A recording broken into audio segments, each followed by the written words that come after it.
Tropa, check mo to. Honda Click i125, custom painted na crankcase cover. Apakaangas, tropa. Ginamitan natin yan ng samurai paint at syempre, ginamitan natin ng airbrush. Bale, mixed technique to, tropa. Watch mo yung buong video kung paano ko ginawa ito. At bago ko simulan to, big thanks sa Samurai Paint Philippines at sa POS Motorcycle Shop. At ito yung luma nating crankcase cover ng Click i125. So, ang ginawa natin dyan, nilihan natin yan, tropa. Ginamitan ko yan ng number 600 na liha at saka nilinis. Itong part na to, plastic, tropa. Kaya ang gagawin natin dito, bubugahan muna natin to ng KPP plastic primer bago tayo magbuga ng surfacer dito sa kabuuan ng crankcase cover natin. Nang matuyo na yung KPP plastic primer, bubugahan na natin to ng primer gray, tropa. So, ang ginamit natin dito, surfacer UCH210. So, ang ilalagay natin dito, dalawang coats, tropa. Nasa ganon, kapit na kapit yung pintura niya. Siyempre, pinatuyo natin mabuti yung primer natin. Tapos ngayon, nagbubuga na tayo ng puti. Ang gamit natin, white 2102. At dito nga, gagamit na nga tayo ng mga vinyl cutout stickers. So, eto yung mga vinyl cutout stickers ko, tropa. Sa mga nagtatanong kung saan bumibili niyan, hindi ko yan binibili, tropa, no? Ako na lang mismo nagkakat niyan gamit yung Kuyi na cutter platter ko. So, ito, mga vinyl cutout stickers. So, ilalagay natin to, yung mga logo, no? Logo ng Starline, KYT at saka yung fake na click na logo. So, ito na yung gagamitin natin para dito sa mga design natin. Kumbaga, ito na yung mga magiging pattern niya, tropa. At syempre, magmamasking tayo para iwas overspray pag nag-airbrush na tayo. At ngayon, mag-airbrush na tayo. At sa mga nagtatanong kung paano ko ginagamit ang samurai paint sa airbrush, ganito, tropa. Nagsasalin lang ako ng kaunti dito sa takip ng samurai paint. Tapos, ako'y tinatransfer dito sa airbrush ko. So, ayun. Voila! Pwede na natin gamitin yan, tropa. Ready to use yan. So, rekta, tropa. So, ayan, nagamit na natin yung samurai paint sa airbrush natin. At dito ko ikakabit yung number. So, nagdesisyon ako, dapat ang lining ng number ko, black. So, ang ginawa natin, binugahan muna natin to ng black, saka natin ididikit yung cutout sticker natin. At ito na nga, ikakabit na natin yung number 69. Tropa, bago magkabit ng mga cutout stickers, dapat siguraduhin nyo na tuyong-tuyo yung pintura nyo. Nang sa ganon, hindi masira yung ginagawa nyo. So, ayan. Okay na tayo.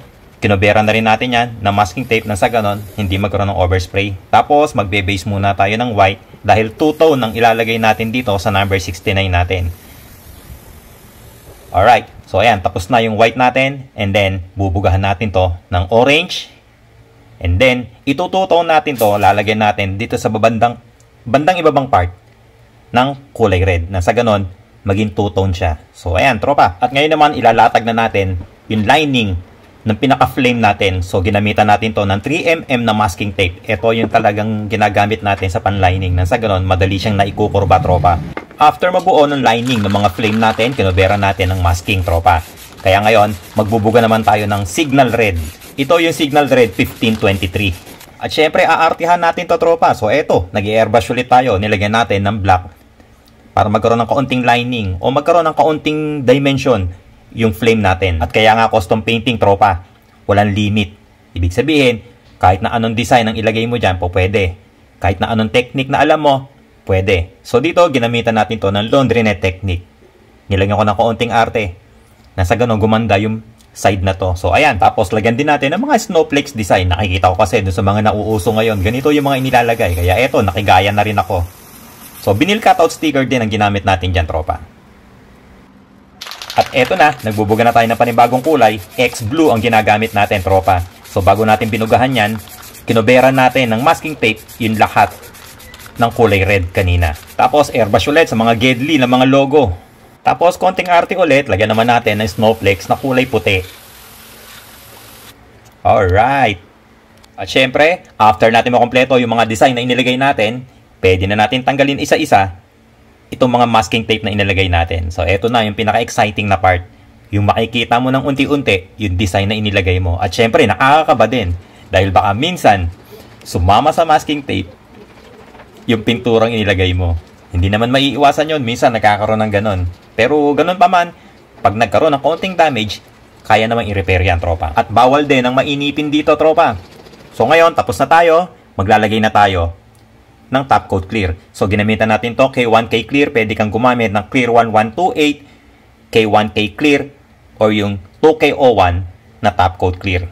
So, ang nilagay natin dito, Tatlong coats, tapos pinatuyo natin mabuti, and then nagliha tayo, wet sanding, number 800, and then eto na, last and final coat na yung ibinubuga natin. Nang sa ganon, bumaon ng husto yung mga design natin dito sa top coat clear. Alright, tapos na tayo tropa. Ito na yung tsura ng custom painted natin na crankcase cover ng Click i125. So napaka-colorful tropa. Napaka-angas, di ba? Samurai paint yan tropa. At syempre, kailangan mong gumamit ng airbrush para makagawa ka ng mga ganitong disenyo. Hindi kasi kaya ng spray can yan tropa. Kailangan talaga meron kang airbrush. So ayan tropa, no? Sana nakakuha ka ng idea. Sana nag-enjoy ka kahit na mahaba itong video natin. So dun sa mga nagtatanong kung gumagawa ako ng mga ganito, nag-a-accept ng paint jobs, hindi po. Nag-share lang ako ng mga ideas, paint tricks, at kung ano-ano pa gamit ang samurai paint. So ayan tropa, may idea ka na. So paano? Kita-kits na naman tayo next video tropa. Ride safe palagi. At syempre, bago pala matapos tong video na to, maraming salamat sa inyong lahat na sumusuporta sa Scooter Kid. At syempre, big thanks sa Samurai Paint Philippines at Posh Motorcycle Shop.